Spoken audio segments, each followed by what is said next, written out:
විශ්ව ලෝක කුසලානේ 16 වන තරගය වන ශ්‍රී ලංකා ඕමාන් තරගය අද උදෑසන 11ට ආරම්භ වුණා. එෙහිදී කාසියවාසී දිනාගත් ඕමාන කණ්ඩායම මුලින් පන්දු යැවීම තෝරාගත්තා.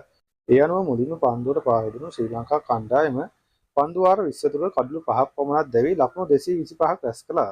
ශ්‍රී ලංකා කණ්ඩායම මුල් කඩුල්ල විදියට කමිල් මිසාර ලකුණු 8කට දැවී ගියා. ශ්‍රී ලංකා කණ්ඩායම ලකුණු 42ක් වෙද්දී පැතුම් නිස්සංක ලකුණු 13කට දැවී ගියා. පසුව පවන් රත්නායක පිටියට පිවිසෙමින් කුසල් මෙන්ඩිස් සමග තුන්වන කඩුවල පන්දු 50කින් ලකුණු 94ක් රැස් කළා.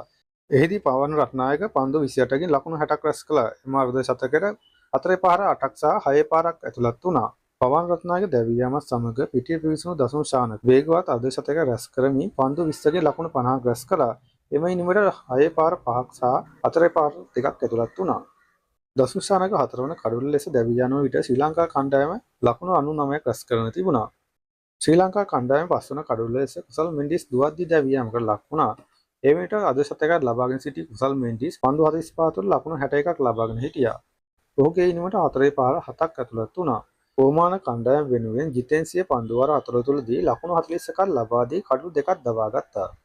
ලකුණු 225ක දැවැන්ත ඉලක්කයක් කබා යාමට පිටිට පිවිසුණු ඕමාන කණ්ඩායමට පන්දු වාර 20 තුළදී කඩලු 9ක් දැවී ලකුණු 120ක් පමණයි ලබාගෙන හැකි වූයේ. එහිදී ඕමාන කණ්ඩායම වෙනුවෙන් පන්දු 56ක් තුළදී නොදැවී ලකුණු 53ක් ලබා ගැනීමට මොහොමඩ් නදීම්ට හැකි වුණා. මීට අමතරව වසීම් අලි පන්දු 20කින් ලකුණු 27ක් රැස් කළා. ශ්‍රී ලංකා කණ්ඩායම වෙනුවෙන් දුස්මන්ත ජම්වීර පන්දු වාර දෙකකදී ලකුණු 19ක් පමණක් ලබා දෙමින් කඩලු දෙකක් ලබා ගත්තා. ඒ වගේම මහේෂ් තීක්ෂණ සිය පන්දු වාර 4 තුළදී ලකුණු 11ක් පමණක් ලබා දෙමින් කඩලු දෙකක් ලබා ගත්තා. මීට අමතරව කමිදු මෙන්ඩිස් වෙල්ලාලගේ දුෂාන් හේමන්ත එක් කඩුල්ල වෙනින් ලබා ගත්තා. මෙහිදී දුෂාන් හේමන්ත සිය පන්දු වාර 4 තුළදී ඔමාන් කණ්ඩායම ලකුණු 41ක් රැස් කළා.